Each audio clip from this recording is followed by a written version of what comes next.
Welcome to a special edition of Talk Thursday. Today we have a treat for you, a man who just landed in Manila late last night. He is a Tony Award winner and a Grammy Award winner, the creator of In the Heights, Lin-Manuel Miranda. Welcome to the Philippines. Thank you for having me. You won the Tony Awards when you were 28 years old. 28 years It's all downhill from here. What happens after you win the top award for creating a musical? Well, what kind of pressure, or what happened to you? What did you think? And well, that night was a pretty incredible night. I mean, first of all, Radio City Music Hall, and Liza Minnelli is sitting here, and Laura Benanti is sitting here, and Patti LuPone is over here. I mean, it is a very surreal night to be surrounded by heroes and to be recognized by the industry, and also to know we were performing a number from our show, and that performance could mean the difference between our show running and not, because we had no stars, no one had ever heard of me. Like, we just had to really knock our performance out of the park. Anything that happened on top of that was gravy. So, Andy,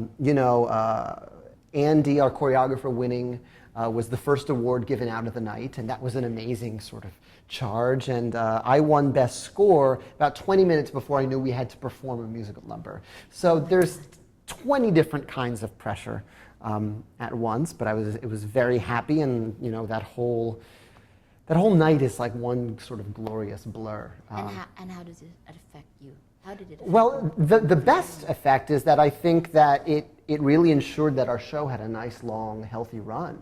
Mm-hmm. Our show has hip-hop music and Latin music, and people can sometimes attach cultural baggage to that doesn't have anything to do with the music. They think, oh, this about rap or this about Latin music, and I think what our show does really well is it allows you to check that baggage at the door. We really treat them as musical forms of storytelling, and it really is an old-fashioned musical with sort of new musical forms. And so I think winning Best Musical that year and me winning Best Score allowed, you're spending a lot of money on a Broadway ticket, and you want to make sure you're spending it well. So I think a lot of people took that chance on us and enjoyed our show and told their friends about it because of that night. And what did you want to infuse in the Heights? What is this about? So many things. I mean, I started writing In the Heights when I was 19 years old, and I think a part of it came out of the fact that I was Nuyorican, Puerto Rican parents. They were both born in Puerto Rico, and I wanted a life in musical theater, but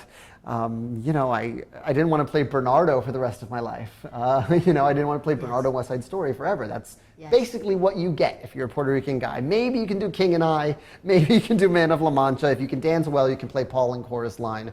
But that's about it. So I wanted to write the kind of show I would want to be in. And so, they say write what you know. I grew up in Upper Manhattan, not far from Washington Heights, where the show is set. And I really just sort of filled it with the characters I knew and grew up with. And also, when Chiara Hudes, who was our librettist, came on board in 2004, the show took another huge leap. Because I really am a music and lyrics guy. And originally I was doing all three, and it was turning into an opera, because that to me is easier than writing dialogue. And when she came on, the community really began to emerge, and it became a show about community. And what are the themes? I think there's a couple of themes that run through this. One, there is the theme, and I think Filipinos can relate to this a lot, of not quite knowing where you fit in. There's an intergenerational struggle of, I was born with these traditions, but I also grew up with this American tradition, or I grew up here, I grew up far from home. So what do I call myself? What do I take with me? What gets lost? It's also a show about the sacrifices we make for each other.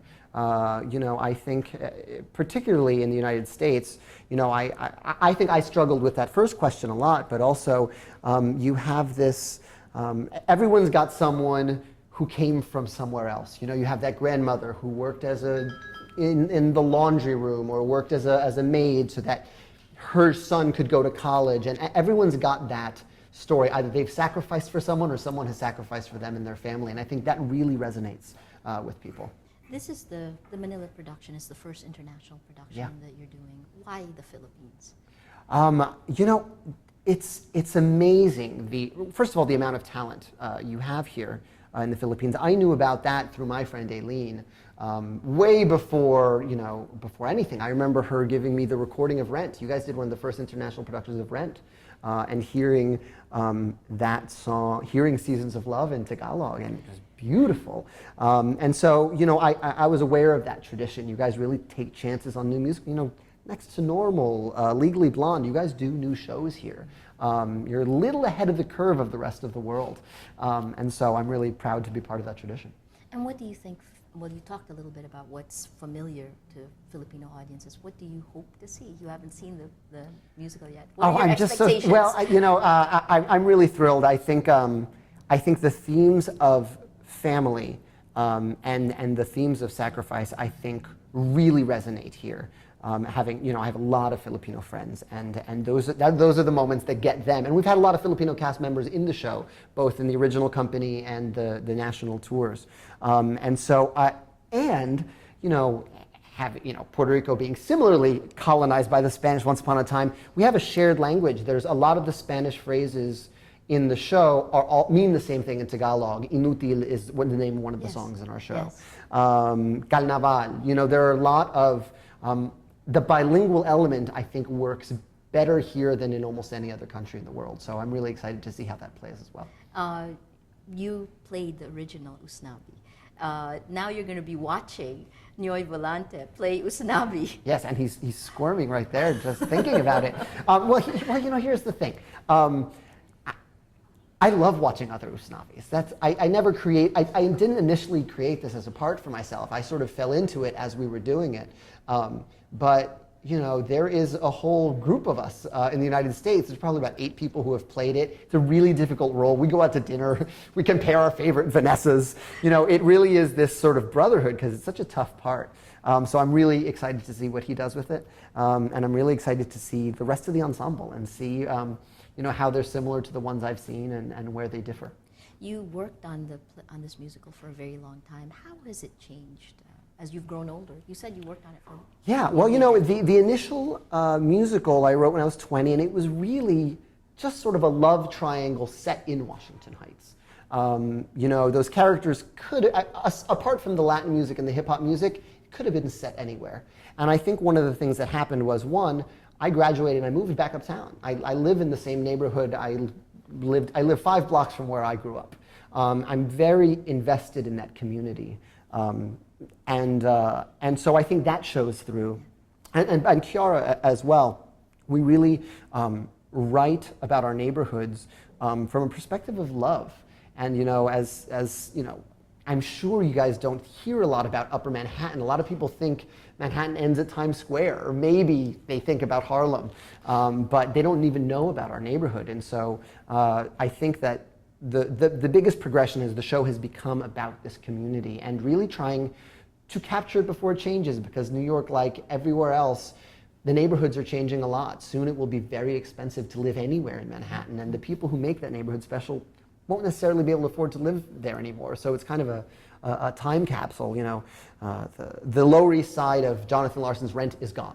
It's been replaced by Starbucks and Pottery Barns, and it's super corporate. And our neighborhood is still there, and it's still going strong. But it does capture this sort of moment in time. How do you think it's going to? Are you going to be working on this anymore? How will it evolve? Well, the show is the show at this point. Yeah. I mean, what's funny is, musicals are never done, and I think it's a function of the fact that they're not just one art form. They're 12 art forms smashed together. It's music, it's dance, it's drama, it's costumes, it's lighting. I have my little work list of things I wish I could get a little better than I could, but a part of me wants to leave it alone, and a part of me will always be sort of futzing with it. Like, I promise you, I'll see the run-through tonight, and I'll think of 2 things that I'll want to change. What makes In the Heights different? I mean, as an art, how do you see the musicals changing over the years? What makes it different from Rent, or from, how is this form changing, and what are you fascinated by now? Well, I think that, I think something that this show shares with Rent is that they are basically very old-fashioned stories that we're telling. I mean, Rent is La Boheme, Right. and but it's sort of updated. In new and ways. and I think, you know, Heights, we're not based on any original source material, which is different. But we did take a lot of cues from Fiddler on the Roof, because that's another show that's about a community that is changing. And how do you hang on to how do you roll with the changes and keep yourself in the balance? So that was a big template for us. But I think, you know, one of my missions as a composer, I think, with this show and other shows I'm working on, is theater music and popular music in the United States used to be the same thing. I mean, in the days of Irving Berlin and Gershwin and Cole Porter, you'd go to the theater to go see the shows you heard, hear the songs you heard on the radio live. And you know, rock music changed that. The Beatles and Bob Dylan changed that. Sort of theater music went this way, and rock music went this way. And you know, amazing things have come out of that. But I'm kind of interested in reintroducing the two. You know, really using popular music and mining it for all of its storytelling ability.